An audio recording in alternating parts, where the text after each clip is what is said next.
Okay, so tonight I want to talk about succession planning, leadership transitions, and leadership development in your chapters. So hopefully it'll help as we transition, looking now to next year. Also, towards the end, I'm going to be making a few visits this year.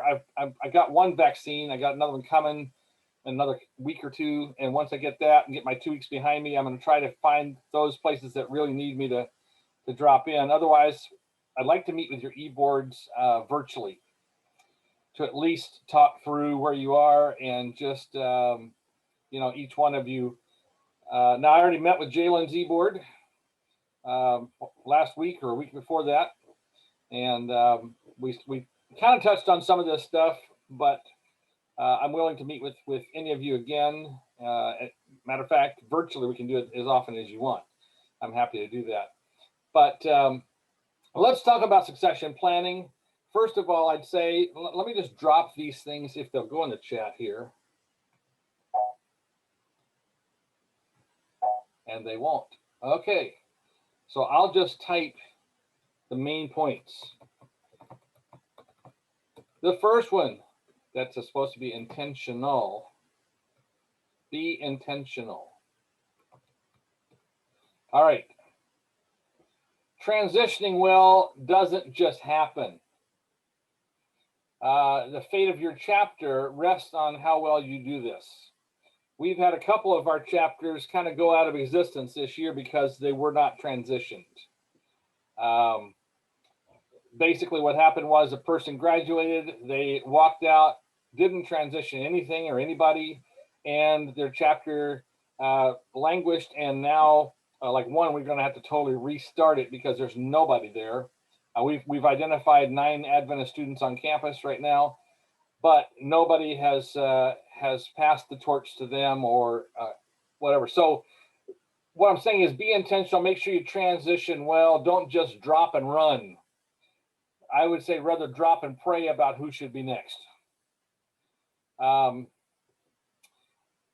So as you get into this whole thing,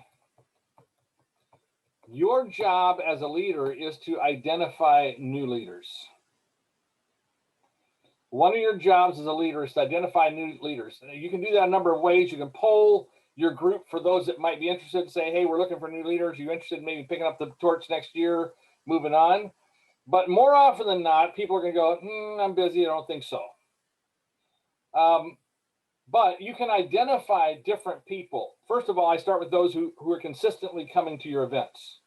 And, right now it may just be your other officers. But every person has their own network. All of us have a network. And we know people in that network that we could actually do a personal invitation to and say, hey, we're going to be talking about this. We'd like for you to come and be part of this discussion, even if you don't want to be involved totally. But identify someone who's been consistent. They're already invested, especially if it's going to be a presidential change. Look for one of your e-board members that's already being very consistent and see, would you like to move up and take this position, and talk to them individually about taking one of the leadership roles. And make sure you describe honestly what it requires. Don't say, well, it's not really much. You don't have to do a whole lot. Don't lie. Because you guys know it is something. It's a weight. And then give them time to pray about it. But here's the caveat. Don't give them endless time to pray about it. Most people can pray about it in a week. What we typically do is we're trying to give them time, well, we want to leave it open-ended for them to get back with us. And what happens is when we do that, they keep stalling and stalling and stalling. Yeah, I haven't really had time to pray about it. I haven't really, just say, hey, I'd like for you to pray about this for 1 week. Can I get back with you next Wednesday, next, Thursday, whatever it is, next Sunday, 1 week from whatever day it is, and just say, I want to touch base with you next week, and can you give me an answer then? That way, if they say no, you still have time to find somebody else. Because what you do is you paint yourself into a corner the longer and longer and longer you wait. You get to that point where as you keep trying to be nice to that person who's thinking about it, they'll think about it and think about it and think about it. And what they really are saying is, possibly, I hope it goes away and I don't have to do this. When someone stalls you off and off and off, they're not really wanting to do it. So be bold, be intentional. Just go up and say, hey, honestly, tell me how you're feeling. Are you thinking this is for you? And if you say no, then help me out. Tell me why. Why isn't it for you? And if it truly isn't, then I'll leave you alone. That's cool. I get it. But sometimes there's just apprehension. They feel like they're not up to the task. They don't think they can do it. And there's where we can move into the next step, which we're going to talk about in just a minute. You can actually help them over that hump. But in this particular stage, I said you identify them, then let them know that you're going to be there. They don't have to do it by themselves. You're going to be there to help them out. And make sure that you're assuring them that they're not just going to be, one of the biggest fears is just dropped on you and don't. And then they run. And so that leaves you the question, so what happens if we can't find anybody? Well, here's what I would suggest, especially if you're leaving. If you're leaving and there's nobody else that'll step forward and stuff, just tell them, well, we're going to need to close this chapter. And we'll tell the conference that they'll have to go through a complete shutdown of the chapter. We'll take them off of our register, and we don't want to mislead people into believing there's a chapter on that campus if there's nothing really there. Parents get upset. You said there was a chapter there. My kid can't find anybody there, so forth. So the ethical thing to do is to say, well, if nobody wants to step forward, then we'll have to close this chapter. And understand that's not a bluff. That's for real. It's a resource-saving, ethical thing to do. It means that we can take the money at the conference allocated to your chapter and reallocate it to campuses that do want to do things, and that allows them to do more. And so discussion you need to have if you can't find any new leaders is decide whether you really need or want an ACF chapter on your campus after all. And that's a real discussion that needs to be had. What's the future of ACF here? Do we want to keep it going? Do we not want to keep it going? If we want to keep it going, then you guys are going to have to figure out who's going to take it, because I'm graduating and moving on. But if you don't want a chapter, let's just be honest. Let's vote it out of existence now, and we'll let Pastor Don know, and we'll take your chapter off the registry. And that frees up, your $1,000 a year to go to somebody else. So usually, though, if you come to that point, people are going to say, well, let's not close it. Let's, and help them understand that a little bit is better than nothing. So, okay, you can't do wild stuff, all kind of stuff. A little bit's better than nothing. At least you got a presence and there's options. But once you've identified new leaders, don't just drop it on them and run. Begin to mentor them through the process, even if you're graduating. What would that look like? So I'd say the third step here is mentor them into the position. Okay? What that means is plan with them for the upcoming semester. Before you leave this semester, start planning and say, we typically have a startup thing at the beginning of the year, a tabling event. We have a restart event and by the way, next year's restart event for the conference is going to be at Cohutta. I've got the conference, I got the camp already rented, and we're going to do an extra day. So we're going to go all the way through Sunday, and we're going to have not only the zip line and the flying chair open, we'll have we're going to try to have the pool open, the blob open, the swing open. They have a giant swing, as well as the wakeboard park. So we're looking to have a whole lot more open for Sunday, hoping it's a good day. But plan with them the upcoming semester, and then walk them through what a year in ACF ministry would look like and how to brainstorm new events that would meet the needs of your campus. How do you find things?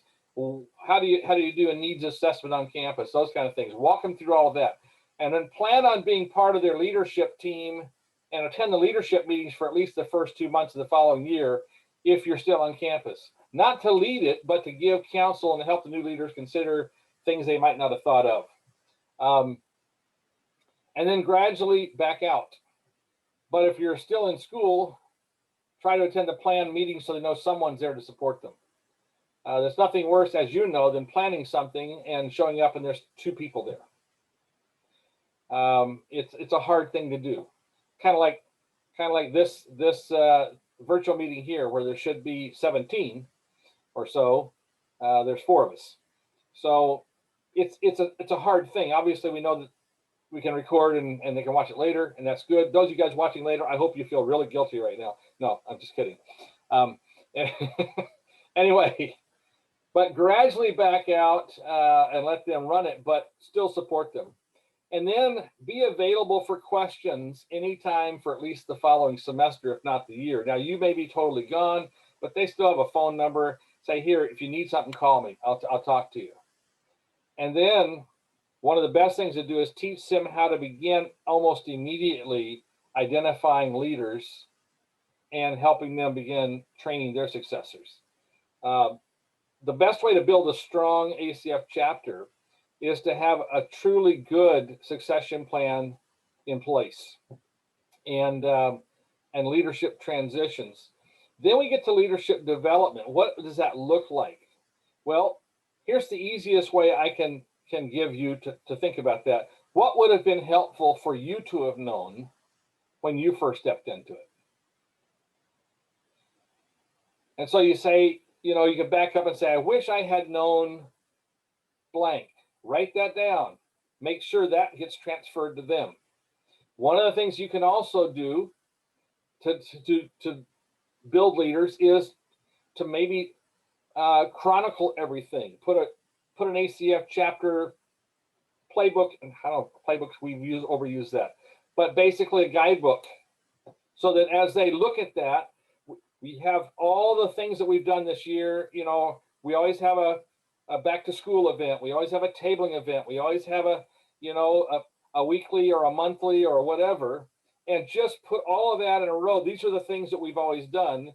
You can change those, but I just want to chronicle, this is what we had. And so they can look at that as a guideline and say, oh, okay. And they can look at those and say, what was successful, what was not successful. And those are important things to look at.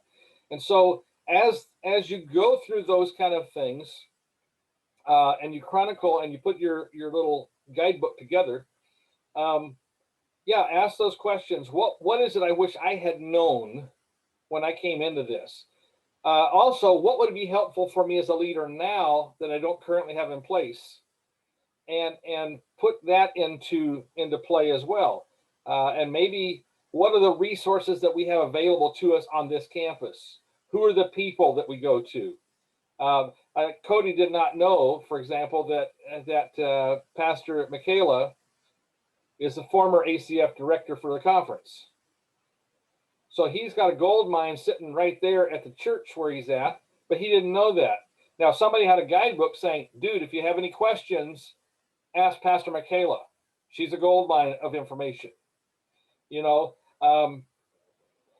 you have any questions, on your campus, Jalen, who do you ask? Mama M, typically, right? And then Aunt Margot over there at Emory. And so those are resource people that you can list for the new leaders.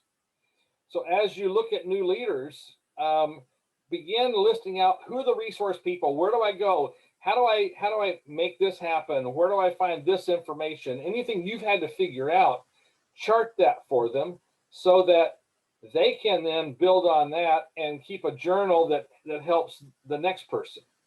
And so the more of that stuff you can give people, the easier it is for them to take the reins and say, oh, well, if that's what it is, then I can do that.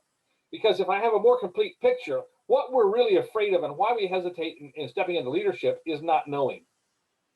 We don't know what we don't know.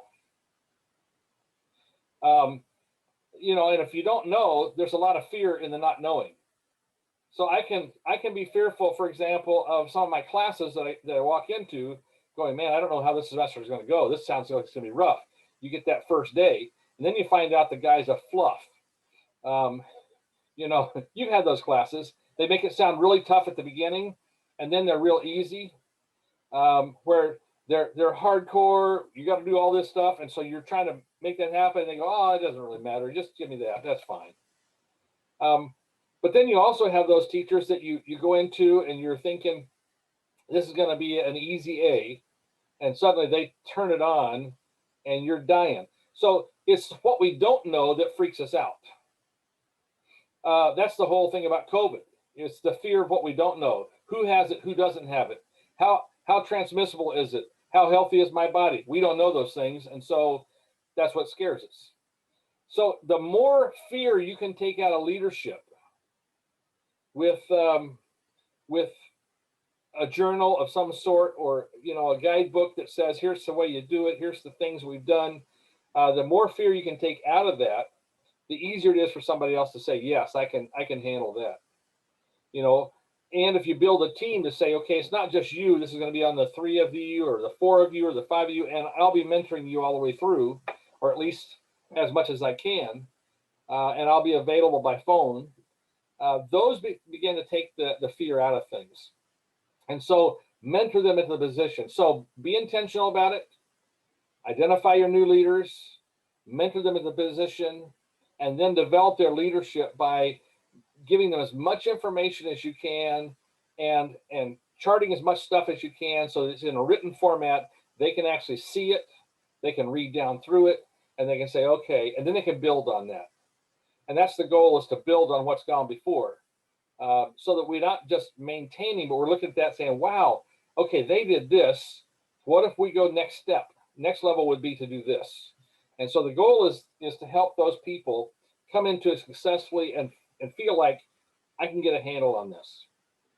Okay, so questions. I'll pause there for just a moment.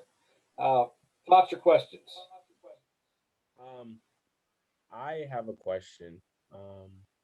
It seems that majority of the people who are coming in are willing to actually participate are freshmen currently.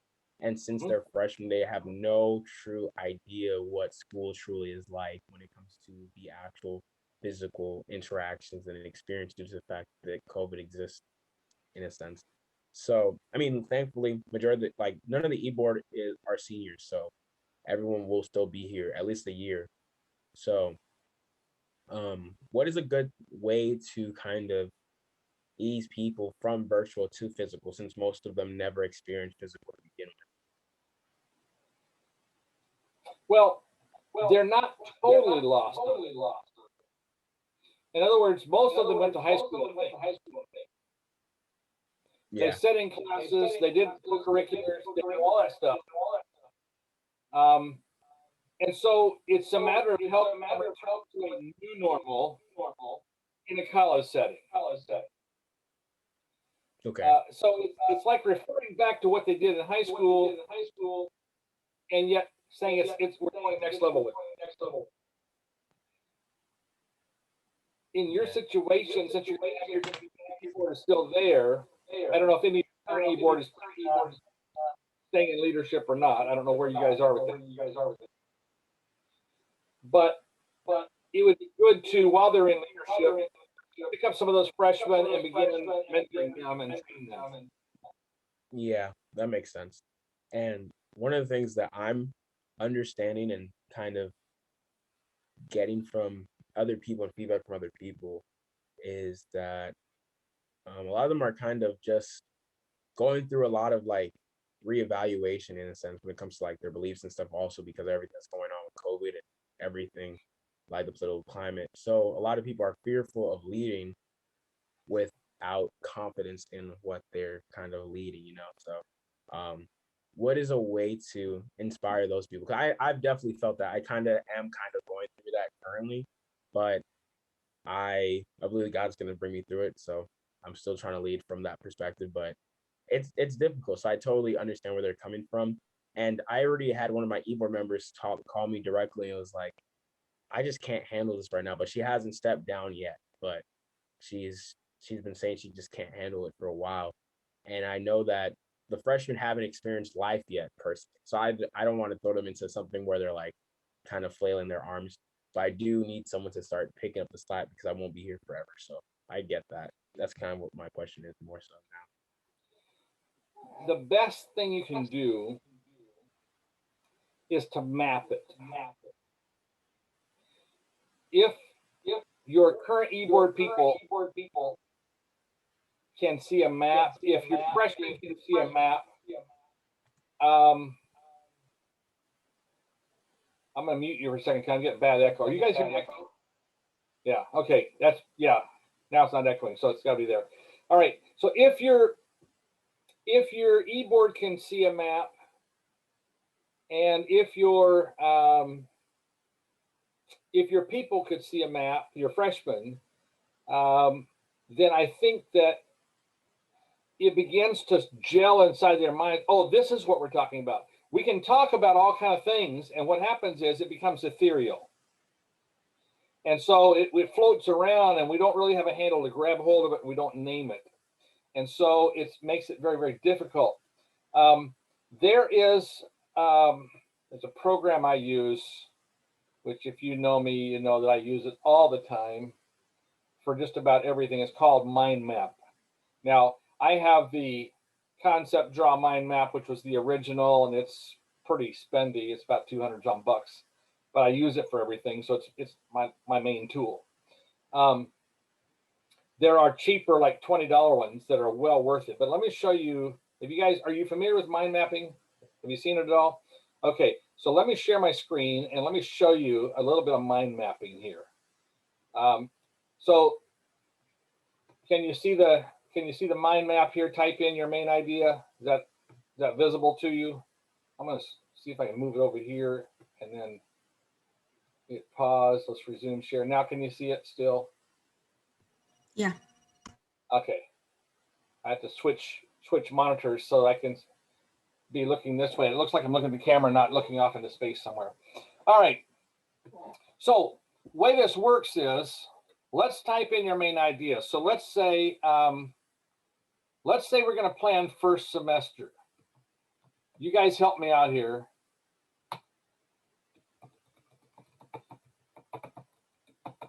Okay, what would first semester have? introduction, or I guess restart would be the introduction then. Yeah. Well, not the conference restart, but let's see. We have a back to school. Gotcha. Gathering. What do you call it? Okay. We have the conference. Restart event. What else do you have?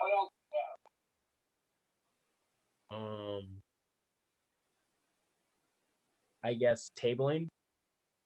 Tabling. Okay, what else?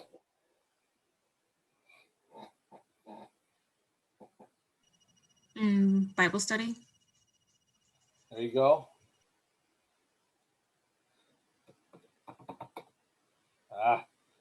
I clicked on the wrong thing. There you go.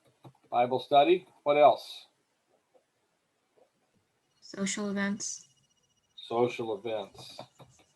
Okay, what else? E-board meeting.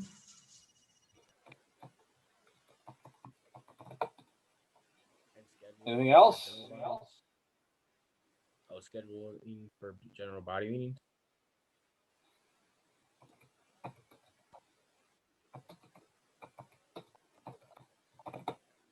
Okay, so there's enough to work with right now, right? So if we go back over here, let's say, okay, back to school gathering. Then I can say, okay, what do we want to do at the back to school gathering?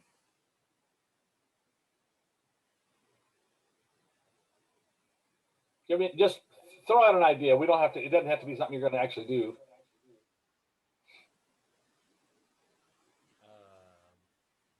What have you done for a back to school gathering? It was like just a regular icebreaker, kind of like, what did you do this summer kind of thing. There wasn't anything super explosive or anything. Okay.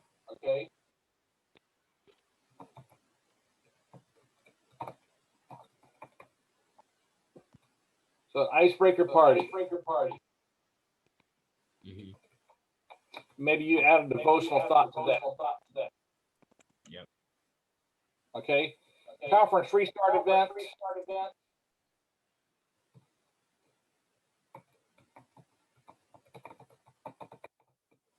Get people register, line up transportation for those who don't have it.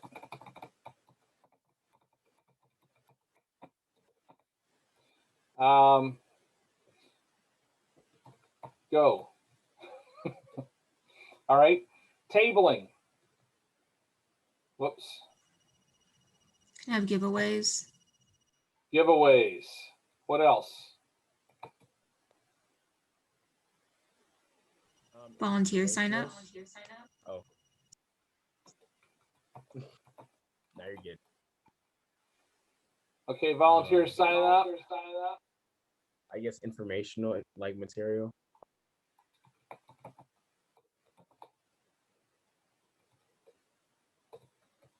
Oh, you're talking about yeah. So like ACF brochures. Then we're looking at collecting prospective members' contact info. What else?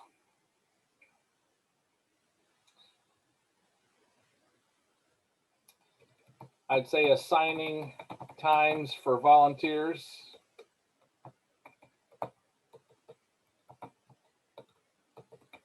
To man the table.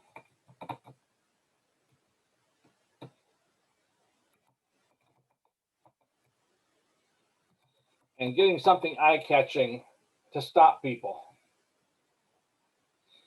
Like UTK just bought a gigantic chess set. The pieces stand about 2 feet tall. They're going to set it out behind their table on the lawn, and people can start playing chess out there. And basically, because chess is a big deal on the UTK campus, they figure that it's going to cause people to stop, slow down, start looking at the chess game, give them a chance to talk to people.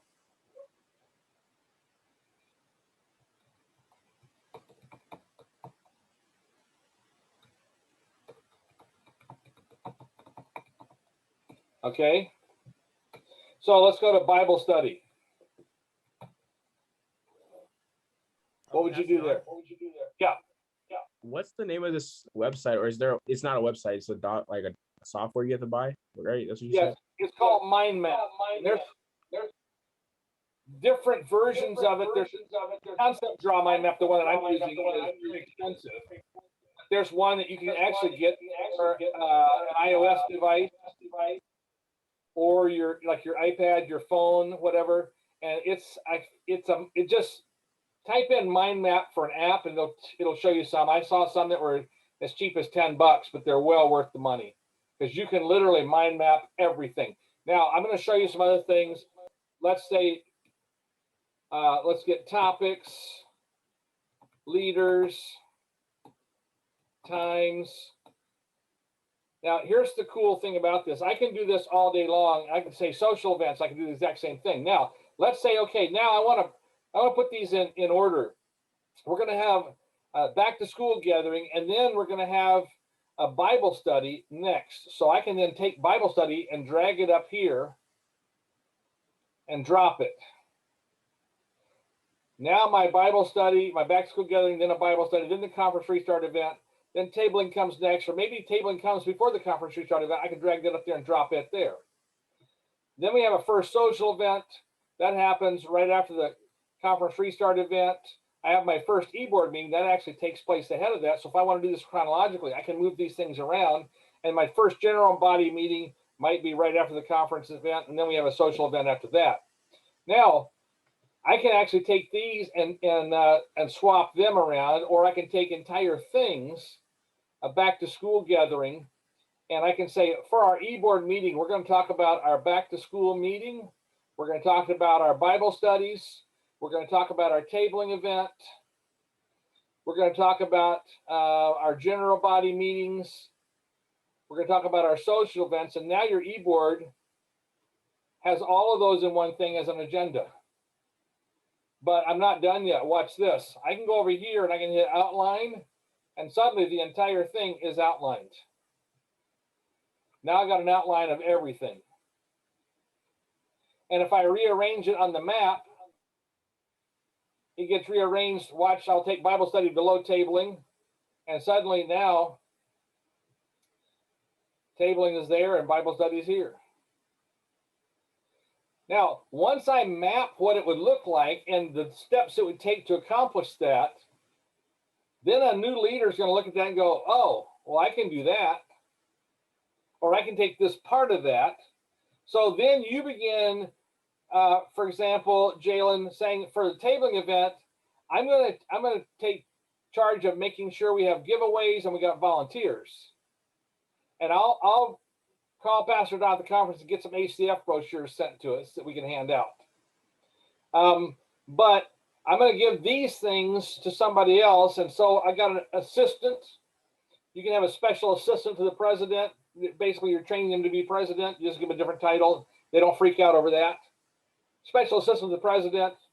And so you're going to collect prospective members' contact info. Figure out how you're going to do that. We're going to make a deal of that.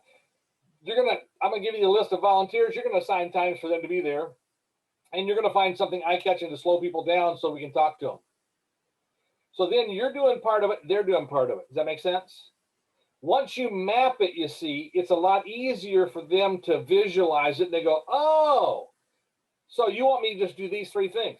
Yeah, that's it. And what they're doing is leading without realizing they're leading. So you're kind of faking them into, not really faking them out, but you're teaching them how to lead by breaking it down into simpler steps. That's the whole point. And so once you look at this kind of thing, you can actually begin making it a lot easier. If you have this map ready to go, or at least a list, you don't have to have a mind map, but you can have a list of things ready to go that you can hand a prospective leader saying, these are the things we're going to be working on this semester. This is what it's going to take to do these things. I've mapped it out. And once they see that, say, here's what I'd like you to do, and here's what I will do. And once you do that kind of thing, then they're looking at tasks. They're not looking at saying, oh, I'm the big leader. But what you're doing is you're teaching them how to do tasks and say, you've done all these real well. Why don't you go ahead and move into this position? Or let's begin a transition plan so that by the end of the semester, you're doing what I do. So you ease them into leadership rather than just dropping them in the deep end. Does that make sense? So that's how I would do that. I would map those things out. And again, mind map is my go-to, but I literally do everything on mind map. Are you guys interested in this mind map, by the way? Yes, I'm definitely interested in that because for our meetings, we already have like an agenda, but it's usually a Word document. So it's not as easy to see some of the things that we're trying to connect between the different meetings or events that we're having. But I could see that it's helpful. Maybe we could use both at the same time, having an actual agenda so they can look and have questions, but also having the mind map together so it's easy to kind of see visually for those who might interpret information slightly differently. So yeah, well, see what I do is beneficial. I use mind map to actually plan my agendas, plan my meetings, plan my different stuff, and then whether I tell them I'm using mind map or not, I'm using it, but it helps me say this is what we're doing. So in order to do that, then I'll go, okay, next step. So we're looking at back to school gathering, we're looking at tabling, we're looking at Bible study, general body meetings. And then next step is, okay, what are we going to do for this? Let's break that down. And then once we break that down, okay, now who's going to do those things? And you break that down farther. And so mind map just helps you keep taking it out and mapping that whole thing. Let me see if I can. So like, I don't know if this will come up. Can you? No, that's not. Can you see this one? Succession planning and leadership transitions. Is that showing up on your thing or no? Or it's just Yes, still sir. the old? You can see the succession leadership planning or no? Not right now. It's still the ACF first semester plans, at least for me. Okay, so let me stop share and I'll share the other one. So just to show you, this is my mind map for this meeting right here. Okay, I had this mind map and then I turned it into a an outline. So there's be intentional, identify new leaders, mentor them into position, begin helping the leaders identify and begin training their successors. So I try to keep it simple. There's 4 different steps, but then I break out the steps and say, what would that look like? So that's the process that I use for just about every meeting I ever do. Every sermon I write, I do the same thing. Like I said, this is my #1 tool, but it stays hidden most of the time. All it does is helps me get organized because my mind is all over the place and I want to be able to say, how do I follow these logical steps out to their conclusion?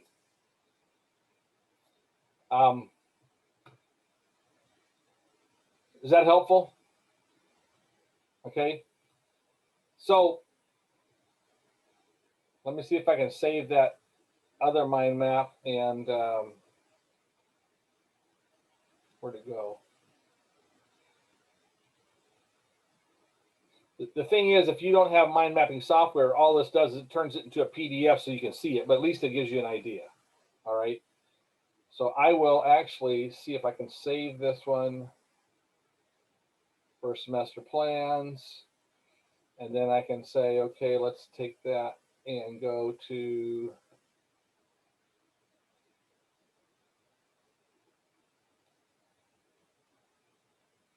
and I can actually export this as a Word document, which comes into then I can actually make it into an outline.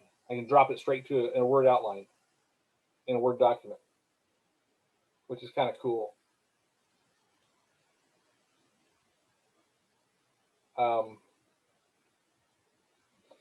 All right, so there we go with that, and I'll go.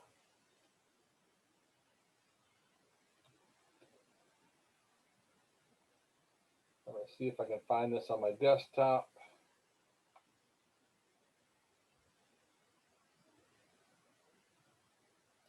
There we go. Okay, so I just put the PDF in the chat, so you can download it from there. That gives you an idea what you can do with that. So that's the long answer to your short question. But I think the more you can see it, or more that people can see it, the easier it is for them to say yes. And that's what I would say there.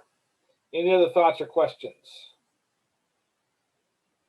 Is that helpful? Yeah, good. Any other questions or thoughts there? None currently. So I want to let you know that anytime you need me to visit with your e-board, I can go over this stuff. I can go over whatever questions you have. I can help you walk through any of this. I just need to know. So you need to call me, text me, say, hey, can we have you visit our e-board at such and such time? And, evenings is okay. Most times, sometimes I've got North American Division meetings in the evening that I sit on their ACF and their young adult life committees. But for the most part, I can make most evenings work if just let me know ahead of time. So that's the key. All right. So that's basically what I wanted to go through. Don't want to hold you any longer than I need to. And those watching this later on, if you have questions, please call me, text me, email me, call my mother. Actually, she won't know, but I just thought I'd throw that out there. Anyway. So yeah, be working on your transitioning plans. It's very key, and also your first semester plans for next semester. And working on those right now is key to helping you bring new leaders on board. So that's basically the idea. So be intentional, identify new leaders, mentor them into the position, and then help them plan, do leadership training, and I think you're going to be fine. We've got to do this or else we risk losing our chapters. If nobody steps forward, we're done. And so what we're trying to do is build the strongest ACF chapters we can so that it continues to roll on and it builds a legacy on that campus that goes year after year after year. So that's the goal. All right. Very good. Anything else? It's nothing necessarily important directly. Just wondering how to, I guess, incentivize people to show up is kind of still something we're still struggling with due to the fact that people are focusing more so on school, like directly. How do you deal with that? You know, I know that school reality is especially now coming down the end of the semester is going to be tough. I get that.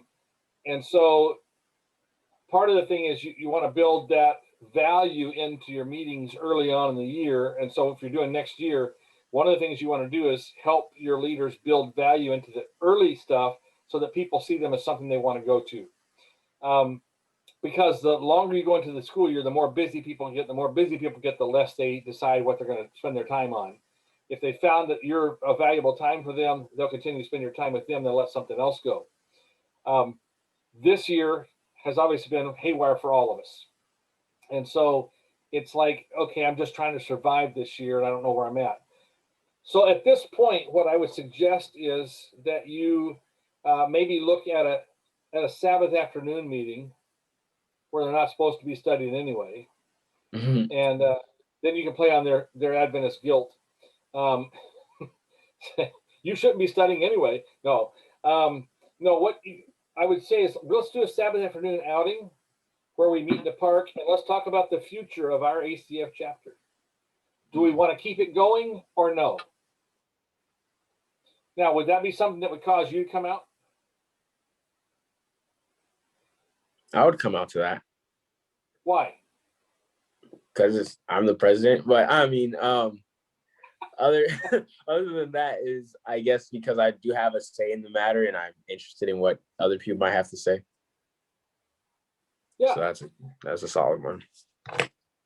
So when we're talking about, ACF for next year, do we want to keep this continuing or do we want to tell the conference we're done? I just need to hear from you guys. So we're going to talk about that this Saturday afternoon. If you come out, we need to have a discussion. When they start saying, wait, you're going to stop ACF, I kind of want it there when I want it. You know what I'm saying?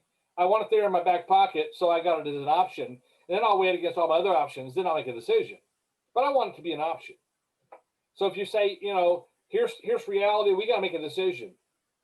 Because we need to know whether we should continue this or, tell Pastor Don, we're going to close the chapter down on this campus because we can't get enough interest. So we're just going to be real with you guys. We need to hear a discussion. And if we're going to keep it going, here's what we're going to need to have. Does that make sense? Mm-hmm. Again, it's not trying to scare people into anything. It's trying to say, let's be real. Let's be transparent. Reality says we're wasting everybody's time. If you don't feel like this is valuable, we're wasting your time. But at the same time, we want it to be valuable. So come tell us what would be valuable that would cause you to want to be involved. And we're going to need new leaders to start, and we're going to be here to help you with that. We're going to be here to help mentor you in that. But we need to know what you want to do. That's all we need. If you want to go forward, then we're going to have to go forward together. It can't be three people. We need to all make this decision. And if we're not going to go forward, we need to tell the conference we're done. So you guys redistribute our money to somebody else. Okay. Another thing is that I just recently got word. One of the people that I was considering to take over is pretty ill, and we don't really know the details just yet, but just keep him and his family in prayer. His name is Elijah. Just hope everything works out for the best. Yeah. Yeah, and he's a freshman, so it's definitely important that God Yeah. works. So yeah. Absolutely. Absolutely. I wanted to follow up on the point that we were talking about earlier about just like maybe just asking, not threateningly, but just saying, is this something that's valuable to you? Because I think part of our problem is, I would say we have a solid group of like 5, but that's our entire e-board, and then like all but one of us all but 2 of us are like in grad school or like nursing school, so it's like we just don't have time, and then the other ones are like freshmen, so they just don't have the experience, so it's like we are at 2 opposite ends of the spectrum, but we have like 16 people on our board, on our like books, but then we send out the emails and like we invite them and like, oh yeah, I'll come to one of these things. But I wonder if part of it is that they think there's some organization out there and they think we're like doing a thing that we don't need them to like be a part of. I don't know, because I don't again want to be threatening to them and be like, hey, because I mean, I think we could still continue with our small group, but like you said earlier, it's just really frustrating because we plan so many things and we try to get funding and we try to like connect, and then it's just a few of us, and then if we can't make it, then we feel bad and it's just a few of us. So is that fair to like maybe send a mass email to the membership and saying, is this something that's valuable to you? Sure. Okay. Yeah, we're just trying to ascertain what we should do and whether it's of value to you. And we're simply trying to get a handle on where we are right now. And if it's not valuable to you, then what would make it valuable to you? What is it you're looking for? And at least you can begin an honest dialogue.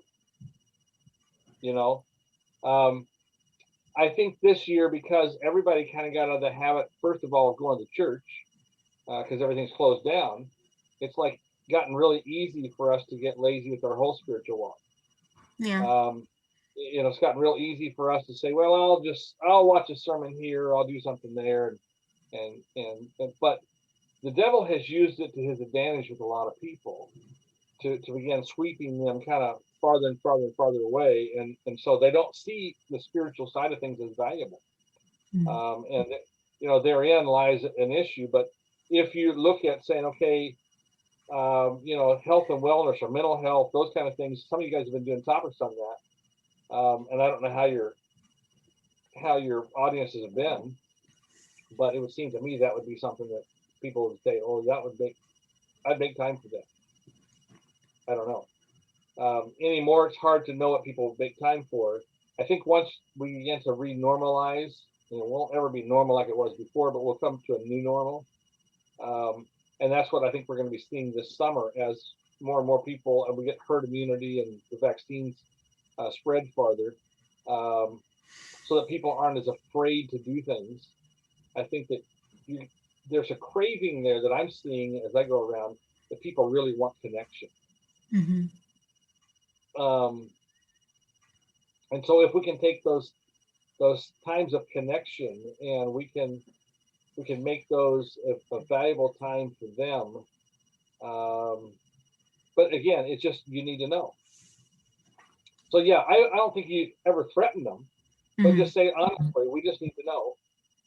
And we're trying to ascertain whether we should keep a chapter going here or not. And so we're going to gather as a group, as a whole group. We'd like to, on a Friday night or a Saturday afternoon or whatever. And if you can do it in person, you're all the better. If you social distance and whatnot.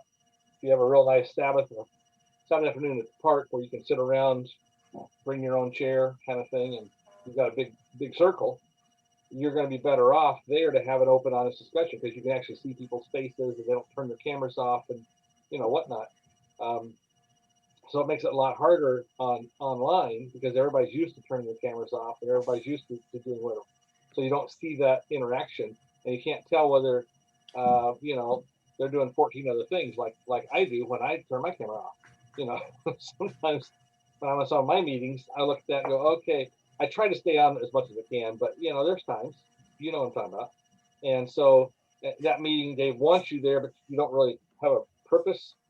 So there's times when I'm doing stuff, but an in-person meeting can help you go a long ways. And then when they start saying, no, we need to have an ACF chapter, we need this, then say, well, here's the things that need to be done for next semester. What would you be willing to pick up? If you just picked up one event, what would you pick up? If you picked up one response, that's why if you have it all mapped ahead of time, it's easy to turn the conversation into what would you be willing to do. If you got it all put together, we need somebody that will coordinate Bible studies. We need somebody that will coordinate the tabling events. And here's what it means to coordinate it is all of these things. Here's what we need to do a general body meeting. Here's what we need for a social event.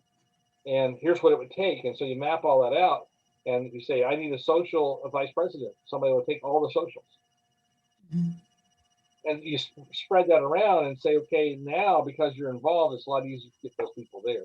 But yeah, I think first step is honestly just taking stock, just assess. Gotcha. And thank you. Yeah, I don't think you need to threaten, just saying we're trying to be real and open. So now, is there like a minimum? I guess if it's like just a few of us, it's frustrating. But I know like at least for Emory, we need to have at least 11 to be considered like an actual organization to be able to like use the organization site where we can post things and stuff. So I think that was part of my fear too, was I don't want to message people and they're like, oh yeah, just take me off the list. And then now we can't be an organization at all. And like those 5 people who were engaged can't utilize that like advertising space. But I guess it might be just worth doing because there's nothing like that with numbers, like a minimum number required for out of the conference. Well, there is to start. Once you become an official chapter, there's 10 is there, most universities say 10 or 11. Okay. And so we typically go with what the university asks of us. So once you get it established, we don't come back and check a minimum number on your books or however many attending. And there are some that have forgotten, for example, to register with their university each semester. Some of the universities require every semester you register and you come to an orientation. And so if you don't, you're not officially part of, and you've got to then go through their whole steps of getting back into the flow the next semester. We don't kick them out because they don't have that university status at that point. Right. We just say you're going to have to operate outside your university rather than using the stuff you could normally use. It's to your disadvantage now, but you can, still be part of the conferences chapter. We're not going to throw you out for that. But you may have to utilize a local church instead of one of the rooms on campus. I see. All right, thank you. So yeah, we're not going to come, looking over everybody's shoulder and saying, okay, you only have 3 people. Well, you're out. We're throwing you out. We're not doing that. We do say we want 8 to 10 to start a group or whatever your university requires. So like I'm working with Valdosta right now. I think they require 10, and Augusta, I think they require 10 or 11. It's somewhere in that same vicinity. Most universities is 10 or 11. I think there's one that was 15 to start one and be on campus. But once they're recognized, most campuses, they stay recognized as long as they continue to keep the paperwork updated. And so that's another thing you want to put on your startup stuff at the beginning of the semester, by the way, in your map, is making sure your university standing is in good order with whatever paperwork you got, because most new people coming in won't know that. So if your university requires that you come to an orientation meeting before you can actually use their bulletin boards in their classrooms or spaces, that new leadership needs to know that. Otherwise, they drop the ball in one semester and suddenly they're on the outs with the university and they're going, well, what do we got to do? We didn't know that. So that's why that guidebook would be very helpful to put together with all that kind of stuff that you kind of figured out along the way or got told and forgot. So yeah, that's the kind of stuff that I would put in there. Thank you. That was very helpful. Good. Cody, you're real quiet, man. You got any questions? No, sir, I don't. Honestly, I was just paying attention along with the presentation, making sure I got my notes down. So I'm definitely going to implement those ideas that you were talking about being intentional with the e-board and letting them know like what's the next plan for us. Like, are we going to cancel the chapter in ACF at UGA? Or are we going to keep this going? And I was just reflecting on like how more aggressive and again intentional I have to be about that, because I definitely do not want the ACF chapter at UGA to die off. Well, especially since it's been going over 20, it's one of the longest running chapters in the conference, 20 something years. UTK's been going 30. Gee. See, I don't want to end that tradition here at UGA, so I'm definitely gonna get everybody together so we can get something. Good. Yeah, UGA's been the second longest chapter going. I think they were 22 or 23 years. They're the longest running ones. KSU, I think it's been about I don't know, 6 or 7, maybe 8 years. Most everybody else is newer than that. But yeah, UGA and UTK, those are the longest running ones. And of course, with Advent House on the campus of UTK, they're not going to stop things there. They got residents right there in the house. That helps. And Chris is there to be the director, so I'm not real worried about them. They have their own succession plans in place. And so, yeah. Anyway, but yeah, that's the thing. I think you just got to be honest and say, look, what's our plan? And if we're going to, because coming out of COVID, we've got to kind of get people to recommit and say, okay, we're coming into a whole new era. Is this something that we want to take into the new era with us, or is this something we need to leave behind? And again, you know, I would be sad to see it left behind, obviously. But I also don't want to force people to do things that are just another burden. So yeah, I want to be real and say if ACF is helpful, and I'm willing to do whatever it takes at the conference. If I need to drive down to the school and meet with people, if I need to meet with them online, I'm happy to do any of that. But again, it's just a matter of saying, okay, what are we going to do? How are we going to do it? And that's the key to making it happen. So, well, guys, we went over 45 minutes. We're actually just a little over an hour, but I hope it's been helpful. I don't want to hold you any longer. And so tell those other presidents that didn't make it, or even some of your keyboards, I'll put this up tonight yet on the Vimeo account that we have and send you the link, and encourage them all to watch if they can, because I think this is a frank discussion that we need to have. And we need to all say, okay, let's be intentional. Let's identify some new leaders and let's figure out a way to mentor them into that position. I'm in the process, hopefully over the next couple of weeks, of actually putting together a little mentoring guide. And I don't know if that'd be helpful to you or not. That'd definitely be helpful, because we already have the form. I know you saw that when we were creating it for Kennesaw. We already have the form out. And going back to some of the stuff I told you guys already in the earlier situation with one of our members, we've already reached out to some, but we haven't had any responses just yet. So we're going to try to kind of continue to remind people every week to fill it out if they're like so inclined, and then slowly like introduce it to the others and be like, hey, I know that you're kind of here often. It'd be cool to get this on your resume, or it'd be cool to see how you may change the ACF and stuff like that. Kind of nudge them into it, because we have an average of about 10 people usually on the calls. Last semester we were going great, but as kind of Zoom fatigue and everything, like our largest meeting last semester, we had about 35 people on the Zoom call once, but just because of Zoom and fatigue and school and everything like that, slowly dwindled. In our last meeting, we had about 7 people. So we're trying to just keep it to a point where we're like at least acknowledging that we do need help. So okay. Yeah, and one of the things I would suggest is don't leave it open-ended like that. It's too long. You know, get the form, but then say we have to have it by this date so we can start looking and making decisions. Oh yeah, we already have a date. Okay. Yeah, you got a date. Good. Yeah, it's March 31st, so that way we can at least plan some stuff, because we're looking at the re-registration form and it doesn't start until May 1st, and it doesn't close until September. So we're trying to at least have a list of people we can mentor for April possibly, and then put them into positions for the 3 major ones, which is like president, reservation delegate, and treasurer, and then lock those in and then we can move forward with bringing other people on to fill out other e-board parts. Cool. That's the goal right now. So if anything, we should be able to fill that out. I think that's awesome. All right, good. All right, let's have a prayer and we'll take off.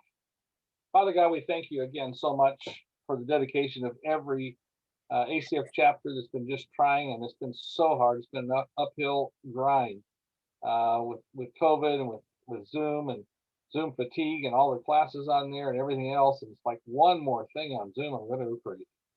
But Lord, we understand and you understand. We also want to provide ministry and a place where people can grow closer to you and learn about you. And we know there are many of our Adventist fellow students that are struggling right now spiritually. And so we want to pray for them. We want to pray for the young man that Jalen talked about that's very sick, and his family. We pray, Lord, that you'll bring him back to perfect health, that you'll touch him and heal him, and give guidance and wisdom to all of our leadership. And may we continue to bring honor and glory to you. May we continue to lead in ways that will bring people closer to you. And so give us the strength, the endurance to hold on and to make it through in Jesus' name. Amen. Amen. All right, guys. Thanks. Bye-bye. Have a nice Thanks week, so guys. much. Great. Thank you. See you guys. Get ready. Bye.